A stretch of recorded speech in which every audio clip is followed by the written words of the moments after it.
Yo what's up everybody, welcome back with no video. आज की video में हम बात करने वाले हैं फार्मडी के एग्जाम पैटर्न के बारे में। एग्जाम पैटर्न कैसा रहता है, वो सारी चीज़ों के बारे में बात करें। क्या ये सेमेस्टर वाइज एग्जाम रहते हैं या कैसे एग्जाम रहते हैं, फाइनल फाइनल सीधा एक फाइनल एग्जाम होता है, कैसे एग्जाम रहते हैं। मैं पिछले वीडियो में बात किया है कि मैं फार्मडी के एग्जाम पैटर्न के बारे में आज की वीडियो में बात करूंगा।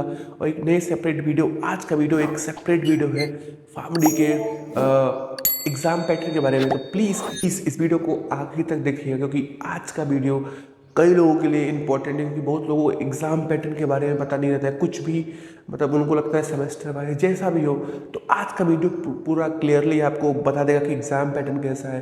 तो अगर आपने ये दो वीडियोस नहीं देखा है तो प्लीज़ अब जाकर इन दो वीडियोस को भी देख लो, जिससे आपको फार्मडी के बारे में, फार्मडी के एरियाज़, क्यों मैंने फार्मडी चूज़ की है, मैंने खुद फार्मडी चूज़ किया, क्यों चूज़ किया, सभी चीज़ों के बारे में इन दो वीडियोस में मैंने क्लियर कर दिया है। तो डिस्क्रिप्शन में मैं लिंक दे दूंगा। और चलिए फार्मडी के एग्जाम पैटर्न के बारे में जानते हैं। सो इस बात करते हैं एग्जाम पैटर्न के बारे में। तो एग्जाम पैटर्न वो इंपॉर्टेंट क्यों रहता है, क्योंकि एग्जाम पैटर्न इसलिए इंपॉर्टेंट रहता है कि उसके हिसाब से आपको आपकी इवैल्यूएशन की जाती है। एग्ज़ाम इंपॉर्टेंट इसलिए नहीं है कि मतलब सिर्फ कि आप एग्ज़ाम पैटर्न जानना इसलिए इंपॉर्टेंट नहीं है कि मतलब आप सिर्फ एग्ज़ाम रटे हो गया, ऐसा कुछ नहीं। एग्ज़ाम पैटर्न के बारे में मतलब आपको किस तरीके से मार्क्स आपको मिलने वाले हैं, कहाँ पे आपको अधिक मेहनत करनी है, कहाँ पे थोड़ा अगर आप हल्का में मेहनत करोगे तो आपका चल जाता है। और ये सब चीज़ें जानना काफ़ी इम्पोर्टेंट है। आपका सिलेबस जानना भी इम्पोर्टेंट है। तो सिलेबस पे मैं आने वाले जो वीडियोज़ होंगे उस पर मैं उसको कवर कर लूँगा कि सिलेबस क्या क्या है, फर्स्ट ईयर फार्मडी का सिलेबस क्या है, सेकंड ईयर फार्मडी का सिलेबस क्या है।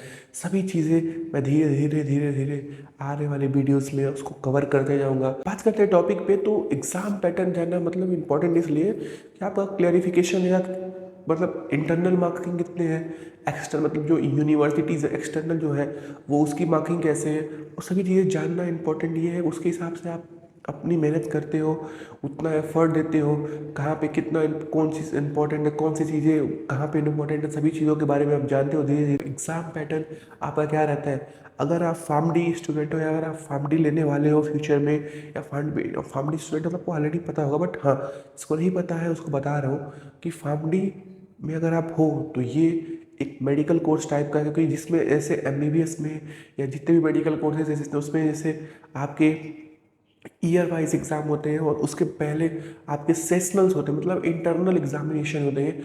उसके बेसिस पे ऐसे एग्जाम मतलब उसके वो जो इंटरनल मार्किंग होते हैं उसमें कुछ कमी परसेंटेज आते हैं, बट जो फाइनल एग्ज़ाम होता है उसका हाई वेटेज रहता है। तो सेम टू सेम यहाँ पे बी फार्म की तरह, फार्म डी में भी बी फार्म की तरह आपका सेमेस्टर वाइज एग्जामिनेशन नहीं होता है। प्लीज़ क्लियरली नोटेड कर लो कि यहाँ पे भी मतलब यहाँ पे सेमेस्टर वाइज एग्जामिनेशन नहीं होता है।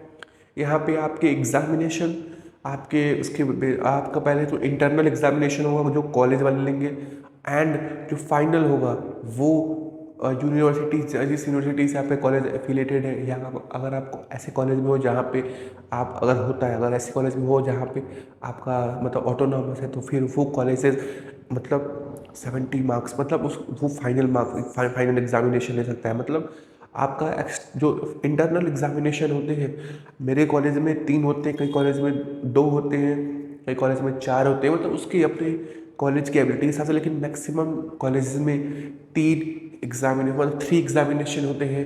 और internal as a sessional examination जिसमें आपके पर सब्जेक्ट मतलब अगर आप फार्मडी फर्स्ट ईयर में हो तो आपके 5 सब्जेक्ट मेन है, उसमें आपको पर सब्जेक्ट 30 मार्क्स के होते हैं। तो 30 मार्क्स अगर 3 सेशनल्स हो रहे हैं, अगर मैं HAP की बात करूँ मतलब ह्यूमन एनाटॉमी एंड फिजियोलॉजी, तो मैं एक एग्जांपल दे रहा हूँ कि अगर ह्यूमन एनाटॉमी एंड फिजियोलॉजी है वो 30 मार्क्स का पहला सेशनल, 30 मार्क्स का दूसरा सेशनल, 30 मार्क्स का तीसरा सेशनल अगर हो रहा है, अगर मेरे फर्स्ट सेशनल में 23, सेकेंड सेशनल में 25, और फिर उसके बाद आपका इसमें थर्ड सेशनल में भी 25, तो आपके टोटल मार्क्स कितने बन रहे हैं अप्रॉक्स, मतलब आपके टोटल मार्क्स 83 बन रहे हैं। तो 83 वो आपके एवरेज मार्क्स नहीं होंगे, वो आपको ऐड नहीं किएंगे, पूरा एडिट नहीं करेंगे।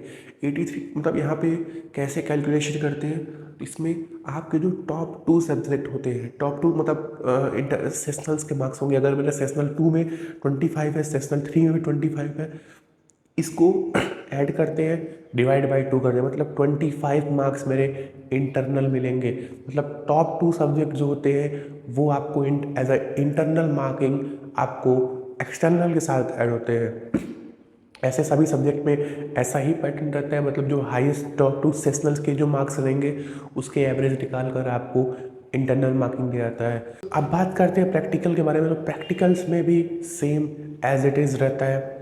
आपके 20 मार्क्स के प्रैक्टिकल रहते हैं, उसके बाद 10 मार्क्स के आपके जो जर्नल, अगर आप जर्नल होते हैं, असाइनमेंट्स होते हैं, आपके वाइवा होते हैं, 10 मार्क्स के अंदर आपके जर्नल, वाइवा और ये सब चीज़ें आ जाती है। और 20 मार्क्स जो होते हैं वो आपके एग्जामिनेशन ऐसे रहते हैं, मतलब आपके प्रैक्टिकल होते हैं 20 मार्क्स में, उसमें आपके हर प्रोसीजर लिखना होता है, प्रिंसिपल्स लिखने होते हैं, हर एक्सपेरिमेंट जैसा भी हो वो तो आपको ऑलरेडी पता है। प्रिंसिपल लिखते हैं, थ्योरी लिखते हैं, उससे अगर रिएक्शन हो रहा है रिएक्शन लिखते हैं, क्या क्या प्रोसीजर हो रहा है सब चीज़ें लिखते हैं, उसके बेसिस आपको मार्क्स मिलते हैं।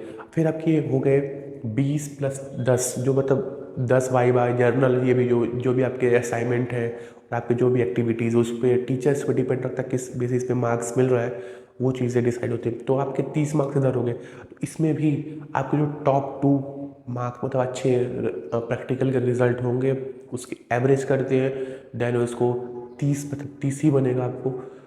तो 60 में से अगर 60 में से मेरे 20, अगर मैं 60 में से मेरे 56 आ रहे हैं, उसको डिवाइडेड बाई 2 करते हैं, मतलब 28 मार्क्स मेरे 30 में से 28 मार्क्स मतलब मेरे प्रैक्टिकल में आ रहे हैं। तो ऐसे ही हर सब्जेक्ट में आपके किए जाते हैं।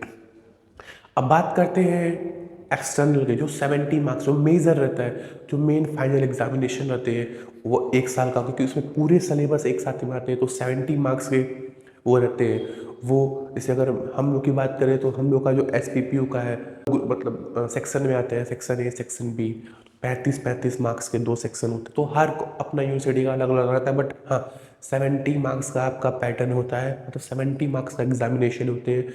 उसके बेसिस पे आपको, अगर आप 70 में से 50 मार्क्स पा रहे हो HAP में, और आपके 25 एड ऑन करेंगे, अगर जहाँ से मैंने वो एग्जाम्पल लिया था 25 मेरे वो एवरेज आ रहे, तो प्लस करते हैं, तो 100 में से आपके 75 मार्क्स ऐसे बन गए।